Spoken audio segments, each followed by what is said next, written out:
ప్రస్తుతం మనతో పాటు గోవింద్ గారు ఉన్నారు. గోవింద్ గారు చెప్పండి, ఇప్పుడు నిన్న బీసీ అంటే ఎస్సీ వర్గీకరణ కావచ్చు, బీసీ కులగణన ఇప్పటి వరకు దాదాపుగా 3-4 దశాబ్దాలుగా చేయలేని సాహసం కాంగ్రెస్ పార్టీ అధికారంలోకి వచ్చింది. మేము వర్గీకరణ చేసినా, మీ వర్గీకరణలో పాల్గొనడం నాకు చాలా సంతోషంగా ఉందని రేవంత్ రెడ్డి గారు అన్నారు. అండ్ దీన్ని మీరు స్వాగతిస్తారా? వాళ్ళు సాహసం చేసి వర్గీకరణ చేయలేదు, వాళ్ళ మెడలు మంచి మేము వర్గీకరణ సాధించుకున్నాం. ఇది 30 ఏళ్ల పోరాటం ద్వారా దక్కినటువంటి విజయం. మా నాయకుడు మందకృష్ణమాయ గారి నాయకత్వంలో 30 సంవత్సరాలు మాదిగ జాతి అలుపెరిగని పోరాటం చేసి సాధించుకున్నటువంటి విజయం. కాబట్టి ఈ విజయాన్ని ఎంఆర్పిఎస్ పోరాటం ద్వారా దక్కింది కనుక ఈ విజయాన్ని మేము ఆహ్వానిస్తున్నాం, ఈ విజయాన్ని మేము స్వాగతిస్తున్నాం. ఎస్సీ వర్గీకరణ చేయడానికి రాష్ట్ర ప్రభుత్వం అసెంబ్లీలో బిల్లు ప్రవేశపెడితే అది అన్ని రాజకీయ పార్టీల మద్దతుతో ఏకగ్రీవంగా ఆమోదం పొందినందుకు మేము హర్షం వ్యక్తం చేస్తున్నాం. అన్ని రాజకీయ పార్టీలకు ఈ పోరాటానికి అండగా ఉన్నందుకు వారి కృతజ్ఞతలు తెలియజేస్తున్నాం.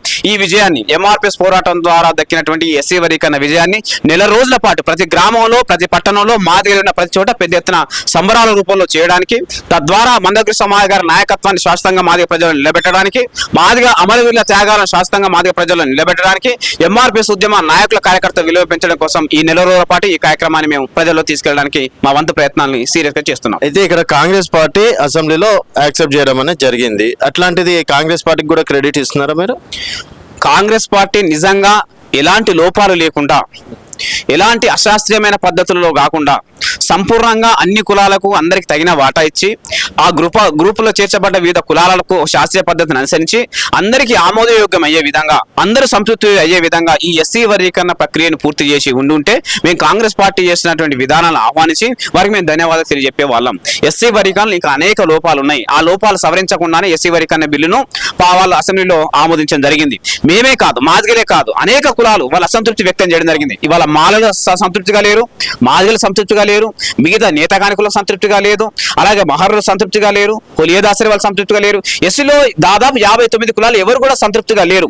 ఎస్సీ వర్గీకరణ విధానాన్ని అందరూ స్వాగతిస్తున్నారు, కానీ ఎస్సీ వర్గీకరణ కాంగ్రెస్ చేసిన పద్ధతిని ఎవరు స్వాగతిస్తలేరు.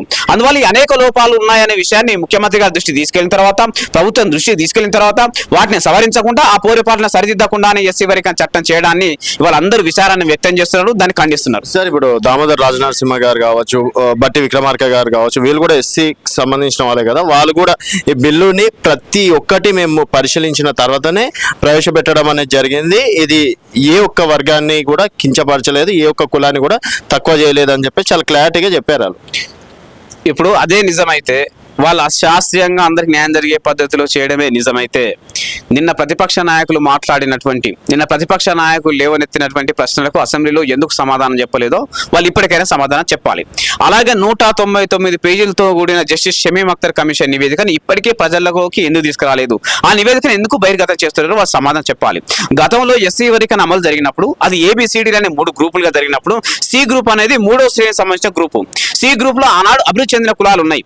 మరి ఆనాడు సి కేటగిరీలో అభివృద్ధి చెందిన కులాల లిస్టులో ఉన్నటువంటి మన్య కులాన్ని, పంబాల కులాన్ని ఇవాళ అత్యంత వెనుకబడ్డ కులాలుగా కమిషన్ ఏ విధంగా గుర్తించింది, మీ ప్రభుత్వం దాన్ని ఏ విధంగా ఆమోదించింది, వాళ్ళని తీసుకొచ్చి గ్రూప్ 1 కేటగిరీలో మీరు ఏ విధంగా చేర్చారు? ఇంతకంటే శాస్త్రీయ లోపం అనేది ఇంకెక్కడ ఉంటది? మీరు శాస్త్రీయంగా వర్గీకరణ చేయలేదు, కొన్ని కులాలకు లాభం చేయడం కోసం చేసిన చెప్పడానికి దీనికంటే బెస్ట్ ఎగ్జాంపుల్ ఏది లేదు. ఇదే సరైన నిదర్శనం. ఆనాడు అభివృద్ధి చెందిన కులాల్లో ఉన్న మన్నె పంబాల కులం ఈనాడు అత్యంత వెనుకబడ్డ కులాల జాబితాలోకి ఎట్లా చేర్చబడ్డాయి? ఆనాడు సి కేటగిరీలో 3వ శ్రేణి కేటగిరీలో ఉన్నటువంటి ఈ 2 కులాలు ఈనాడు మొదటి కేటగిరీలోకి ఎలా వచ్చాయి? ఈనాడు మొదటి కేటగిరీలో రావడానికి, జైన్ కావడానికి కారణం ఏంటో వాళ్ళు సమాధానం చెప్పాలని మేము విజ్ఞప్తి చేస్తున్నాం. ఇది షమీం అఖ్తర్ కమిషన్ నివేదిక తప్పుల తడక. దాని ప్రభుత్వం ఆలోచించకుండా అమలు చేసి అన్ని కులాల ద్రోహం చేసిన అన్ని కులాలు ఇవాళ భావిస్తున్నాయి. దాన్ని కప్పిపుచ్చుకోవడం కోసం ఎదుటి వాళ్ళ మీద నెపవేసే ప్రయత్నం కాంగ్రెస్ పార్టీ చేయొద్దని చెప్పేసి మేము వారికి సూటిగా స్పష్టంగా సూచిస్తున్నాం. దామోదర్ రాజనరసింహ గారు కూడా స్పందించడం, దామోదర్ రాజనరసింహ మాదిగ జాతి ద్రోహి. ఎస్సీ వర్గీకరణలో ఆయన పాత్ర ఏమీ లేదు, ఆయన పాత్ర 0. ఆయన ద్వారా ఎస్సీ వర్గీకరణ జరగలేదు. ఈ ఉద్యమ పేరును వాడుకొని, ఈ జాతి పేరును వాడుకొని, ఎస్సీ వర్గీకరణ పేరును వాడుకొని తన మంత్రి పదవిని 10 కాలాల పాటు నిలబెట్టుకోవాలనే దుస్సాహసం చేయడం, దుర్మార్గమైన కుట్ర చేయడం తప్ప ఆయన ద్వారా జరిగింది లేదు, ఒరిగింది ఏం లేదు. నిజంగా ఆయనకు మాదిగ జాతికి న్యాయం చేయాలని చిత్తశుద్ధి ఉంటే, ఎస్సీ వర్గీకరణ అమలు చేయాలనే కమిట్మెంట్ ఉంటే ఆయన ఉప ముఖ్యమంత్రిగా ఉన్న నాడే ఎస్సీ వర్గీకరణ జరిగేది. ఆయన చాలా సందర్భాల్లో తెలంగాణ రాష్ట్రాన్ని సోనియా గాంధీకి ప్రజెంటేషన్ ఇచ్చి ఒప్పించింది, మెప్పించింది నేను నా ద్వారా తెలంగాణ వచ్చిందని డబ్బాలు కొట్టుకుంటున్నావు కదా, మరి ఆనాడు ఆనాడు ఉప ముఖ్యమంత్రిగా ఉన్న నీవు సోనియా గాంధీకి ఎస్సీ వర్గీకరణ ఎందుకు తెలియజెప్పలేదు? సోనియా గాంధీ ఒప్పించి ఎస్సీ వర్గీకరణ ఎందుకు తీసుకురాలేదు? ఆనాడు నీతో సాధ్యం కాలేదు, ఈనాడు కూడా నీతో సాధ్యం కాలేదు. ఇవాళ ఎస్సీ వర్గీకరణ ఉద్యమం విజయం సాధించడానికి ప్రధాన పాత్ర మందకృష్ణ సమాజ్ గారి నాయకత్వం జరిగిన పోరాటం మాత్రమే. ఈ పోరాటం ద్వారా మాత్రమే ఈ విజయం సాధించుకోవడం జరిగింది. నిజంగా దామోదర్ రాజనరసింహ సిగ్గుపడాల్సిన అవసరం ఉంది. ముఖ్యమంత్రి అన్ని ఉద్యోగ నోటిఫికేషన్లకు వర్గీకరణ వర్తింపజేస్తాం, అన్ని ఉద్యోగ నోటిఫికేషన్ల ద్వారా ఆదిలకు న్యాయం జరిగే విధంగా మేము వర్గీకరణ అమలు చేస్తామని ఆయన మాట్లాడితే, మరి వర్గీకరణ లేకుండా దామోదర్ రాజనరసింహ తన సొంత శాఖలో 1200 ప్రభుత్వ ఉద్యోగాలను భర్తీ చేసి మాదిగ జాతి గొంతు కోసి మాదిగ బిడ్డలకు అన్యాయం చేయడం జరిగింది. మాదిగ నిరుద్యోగుల ఉసురు తప్పనిసరిగా దామోదర్ రాజనరసింహకు తప్పనిసరిగా తగులుతుంది. ఆయన ఇకనైనా తన విధానాలను మార్చుకోవాలి. నిన్న అసెంబ్లీలో మాట్లాడుతున్న సందర్భంలో ఒక్కనాడు కూడా ఈ ఉద్యమం కోసం పనిచేసిన నాయకుల పేరు ప్రస్తావించలేదు, ఈ ఉద్యమంలో చనిపోయిన అమరవీరుల పేరు ప్రస్తావించలేదు, అలాగే ఈ ఉద్యమంలో పనిచేసిన ఉద్యమకారుల పేరు ప్రస్తావించలేదు. చివరికి ఇవాళ మాదిగ అనే పేరు 30 ఏళ్లుగా మాదిగ జాతి వర్గీకరణ కోసం పోరాటం చేస్తే ఆ అసెంబ్లీలో మాదిగ అనే పదాన్ని ఆయన ఉచ్చరించకుండా జాతిని అవమానపరచడం జరిగింది. మాదిగ పేరు ఎత్తని నీకు, మాదిగ పేరు నీ నోటి ద్వారా పలకని ఇష్టం లేని నీకు మాదిగ కేటగిరీలో మంత్రిగా కొనసాగే అర్హత లేదు. రేవంత్ రెడ్డి తక్షణమే మాదిగ బిడ్డలకు మంత్రివర్గంలో స్థానం ఇవ్వాలి. 2 మాదిగ ఎమ్మెల్యేలు మంత్రివర్గంలో స్థానం ఇచ్చి మాదిగ బిడ్డలను గౌరవించాలి. నీ ప్రభుత్వంలో మాదిగ ప్రాతినిధ్యం పెంచాలని రేవంత్ రెడ్డి గారిని మేము స్పష్టంగా సూచిస్తున్నాం. ఇప్పుడు ఎంఆర్పిఎస్ సెలబ్రేషన్స్ అలాగే కాంగ్రెస్ కి ఏం సంబంధం లేదనుకోవచ్చు. ఆయన గతంలో మీరు తలపెట్టినటువంటి 1,00,000 డప్పులు 1000 గొంతుకలు కార్యక్రమాలన్నీ జరుగుతాయి అనుకోవచ్చు. ఎస్సీ వర్గీకరణలో కాంగ్రెస్ క్రెడిట్ ఏమాత్రం లేదు కాబట్టి సంబరాలు చేసుకునే అయితే వాళ్ళకి లేదు. మేము ఇవాళ పోరాటం ద్వారానే ఈ కార్యక్రమాన్ని ఈ వర్గీకరణ మేము సాధించుకోవడం జరిగింది.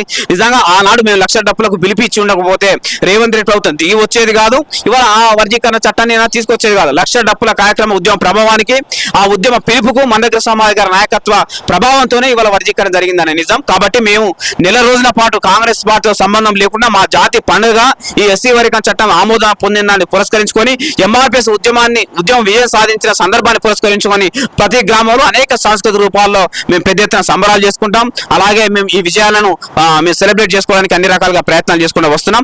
అలాగే ఎస్సీ వర్గీకరణ తెలంగాణ రాష్ట్రంలో ఇవాళ అమలు రాబోతుంది కనుక, మరికొద్ది రోజులు ఆంధ్రప్రదేశ్ లో కూడా అమలు రాబోతుంది కనుక, మరికొద్ది రోజుల్లో కర్ణాటకలో కూడా అమలు రాబోతుంది కనుక, ఈ 3 రాష్ట్రాల్లో ఎస్సీ వర్గీకరణ అమలు జరిగిన తర్వాత మందకృష్ణ సమాజ్ నాయకత్వంలో ఎంఆర్పిఎస్ ఉద్యమం జాతీయ స్థాయిలో నడుస్తున్న ఉద్యమం కాబట్టి మళ్ళీ ఎంఆర్పిఎస్ జాతీయ కమిటీ సమావేశంలో మా అధినేత మందకృష్ణ సమాజ్ గారి నాయకత్వం చర్చలు జరిపిన తర్వాత 1,00,000 డప్పుల కార్యక్రమాన్ని ఖచ్చితంగా నిర్వహించి తీరుతాం. 1,00,000 డప్పుల కార్యక్రమం అనేది మా ఆత్మగౌరవాన్ని, మా సాంస్కృతిక విలువను, మా సాంస్కృతిక చైతన్యాన్ని ప్రపంచానికి చాటి చెప్పే కార్యక్రమం. ప్రపంచంలో ఒక గొప్ప రికార్డు నెలకొల్పే విధంగా 1,00,000 డప్పుల కార్యక్రమాన్ని మేము తప్పనిసరిగా నిర్వహించి తీరుతాం.